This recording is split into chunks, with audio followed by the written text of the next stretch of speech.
Bonjour, j'espère que tu vas bien.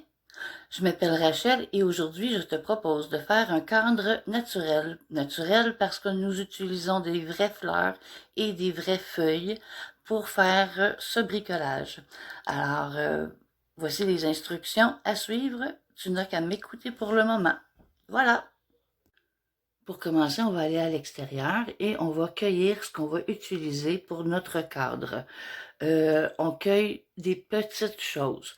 Parce que si on prend cette herbe qui n'est pas si longue que ça et qu'on la mesure avec notre cadre, elle dépasse du cadre, à moins que vous preniez des ciseaux pour couper, c'est à votre goût. Mais on se concentre surtout sur des petites choses. Pareil pour une fleur, si vous prenez une très grosse fleur, elle va utiliser vraiment tout le centre de votre cadre. On se concentre sur des petites fleurs sauvages. Je ne vous conseille pas le pissenlit, je l'ai essayé, je vais vous montrer le résultat tantôt. Ceci provient d'une haie, ceci également. J'ai également des trèfles à 3 feuilles et quand on arrache avec la racine, on va utiliser des ciseaux tantôt pour le couper avant de le faire sécher. Comme ça, il n'y aura pas de terre dans notre livre. Alors, voici les exemples que j'ai cueillis ce matin. Mais pour faire sécher, il faut être patient. Ça va prendre peut-être 3-4 jours si vous utilisez des herbes qui sont petites, des fleurs qui sont petites. Mais si vous utilisez des fleurs qui sont plus grosses, plus imposantes, ça peut prendre une semaine à sécher. Alors, il faut être patient. On débute par cueillir et ensuite, on prend un gros livre qu'on a à la maison et je vais vous montrer comment les placer à l'intérieur pour les faire sécher. On se prend un morceau de papier ciré.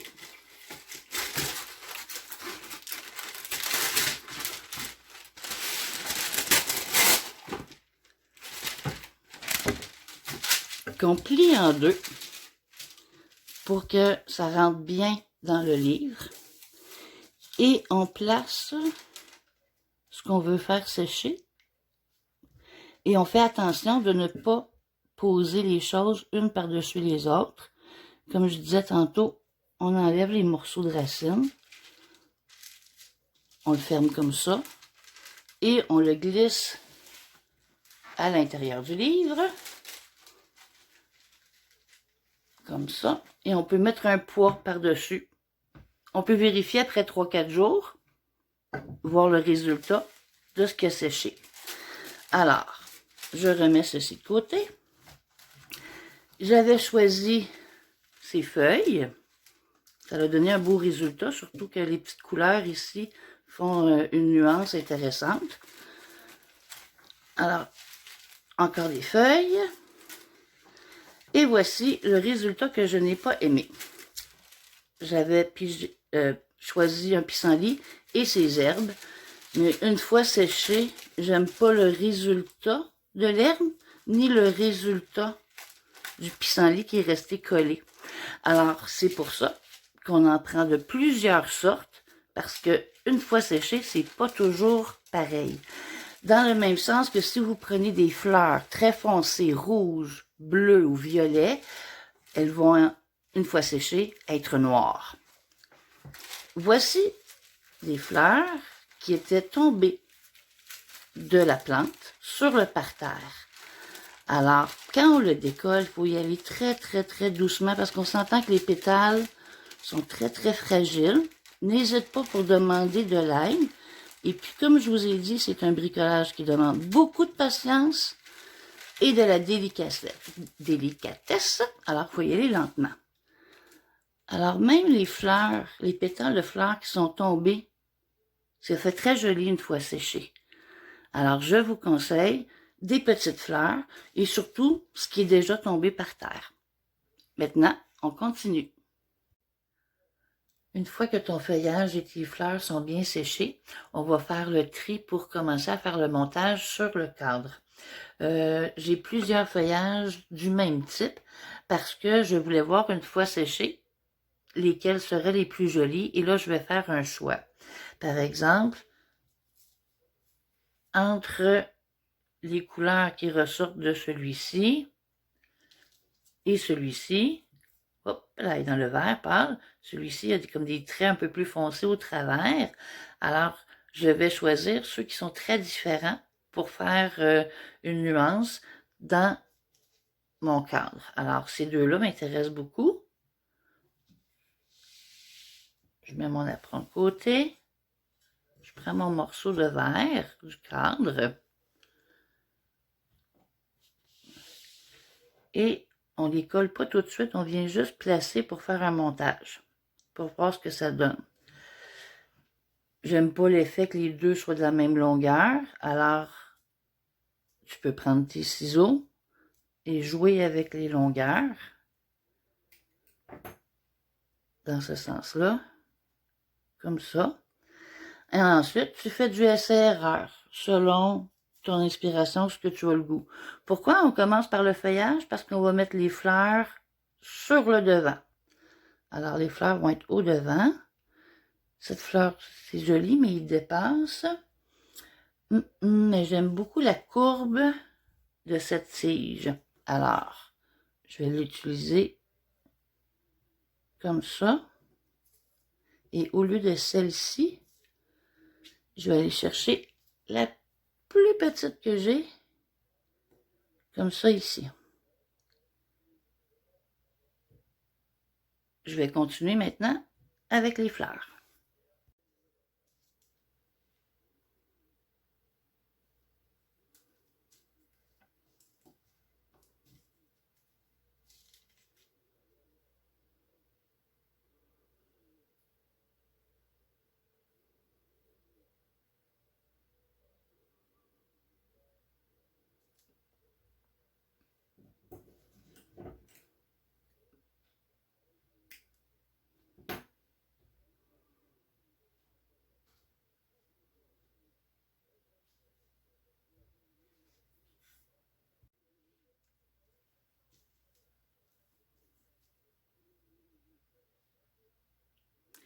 J'aimerais beaucoup la mettre celle-là parce qu'elle est belle, mais un peu trop grosse selon l'agencement. Alors, rien ne t'empêche de modifier ce que tu as déjà placé une première fois. Alors, je vais replacer ça comme je le veux et je te reviens. Alors, après plusieurs essais et erreurs, j'ai décidé de placer mes fleurs blanches par-dessus ce feuillage. Ici, la feuille dépasse, alors je vais devoir couper parce que de toute façon, dans le cadre, tantôt, ça sert à rien d'avoir des bouts qui dépassent. Alors, voilà, ma feuille est coupée comme ça. Et là, je vais utiliser ces petites pétales qui étaient tombés pour faire comme un petit coup de vent de pétales qui s'envolent. Peut-être pas toujours dans le même sens. Et voilà. Ah, au lieu de celle-ci, je préfère celle-ci. C'est tellement léger que parfois on a l'impression qu'on la déplace et on la déplace pas. Et voilà. Je regarde l'effet final. Est-ce que j'aime ça?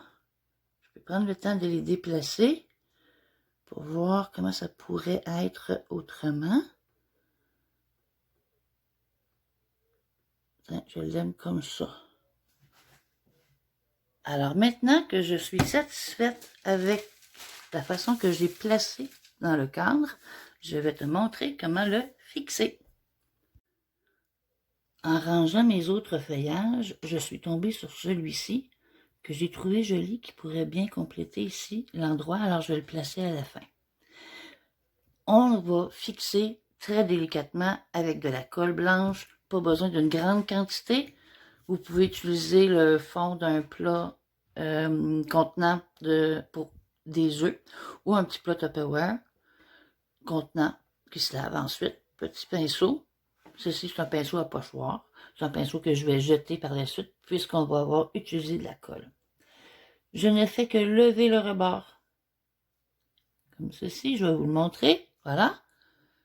je mets mon petit point de colle. Pas plus que ça. C'est assez pour le fixer. Celle-ci, je vais l'enlever. Et la colle, on la place, on met la colle sur la vitre, pas sur le feuillage ou la pétale, parce que sont trop fragiles. On soulève, on met une petite goutte de colle.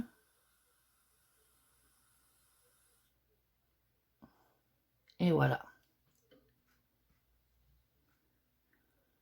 Aussi simplement que ça.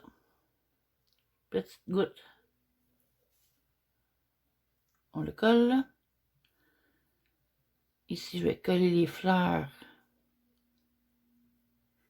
Mon feuillage aussi n'est pas collé. Alors, je vais...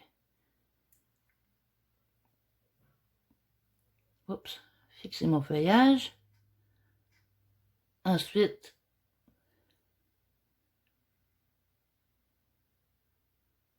je fixe mes fleurs. S'il reste de la colle, vous pouvez juste l'essuyer. En séchant, la colle va partir. Maintenant, celle-ci.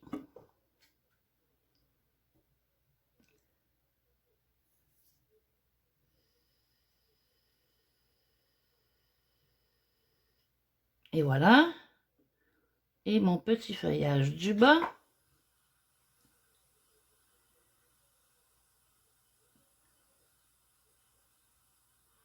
Et voilà. Maintenant, c'est à ce moment qu'on a besoin de la deuxième vitre du deuxième cadre. Voici la raison pourquoi on avait besoin de deux cadres, c'est parce qu'on va poser la vitre par-dessus. Avant de poser la vitre, avec la colle chaude, on va juste faire 4 petits points de colle dans les coins. Ça n'a pas besoin d'être une grosse quantité, c'est juste un petit point de colle pour fixer les coins qui ne bougeront pas. Bon, et là j'ai une ficelle qui a fait le... Oh là là. Et voilà. Bon. C'est le plaisir de la colle chaude, c'est les petites ficelles de colle comme ça.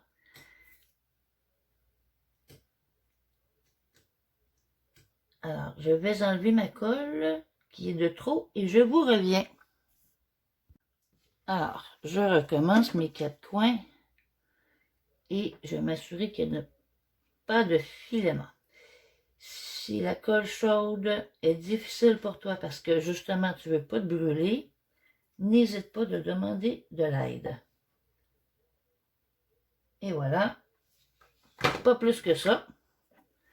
Et rapidement, on va venir fixer l'autre verre.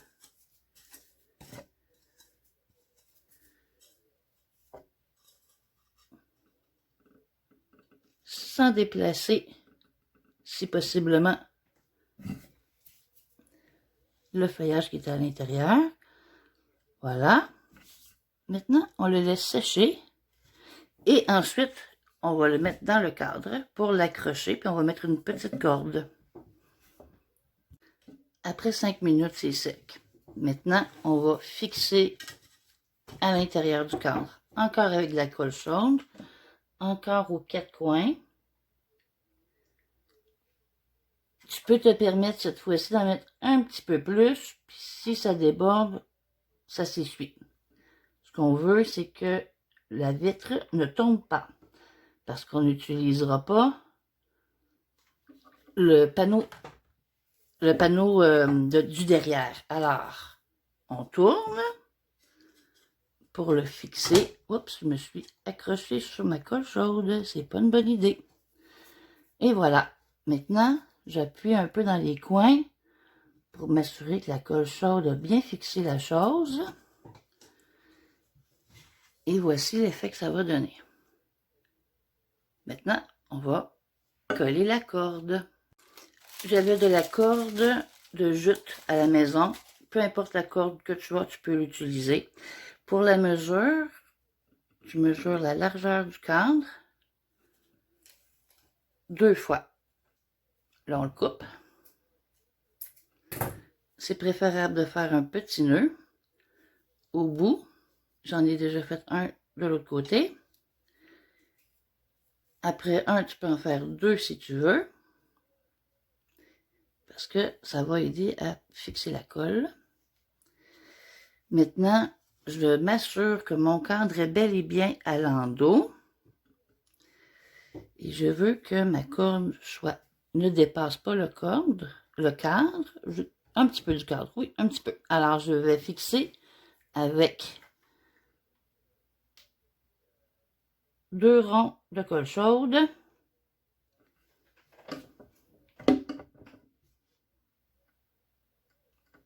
Sensiblement à la même hauteur, préférablement, pour que ce soit droit quand on l'accroche.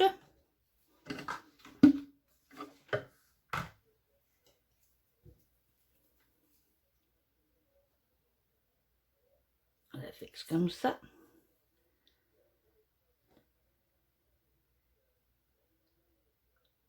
Et voilà, c'est fixé. Maintenant, on laisse sécher.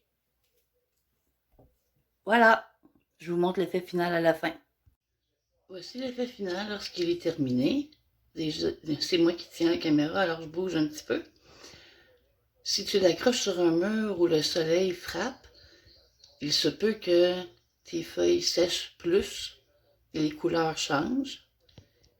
Mais puisqu'on a utilisé seulement qu'un petit point de colle blanche et de colle chaude pour les coins de vitre, tout se défait à l'automne pour recommencer, mais avec des feuilles d'automne qu'on fait sécher encore une fois avant de mettre dans un cadre. Alors voilà, ça peut être un cadre que tu utilises à l'année longue puis que tu changes selon les saisons. Amuse-toi bien. À la prochaine. Bye.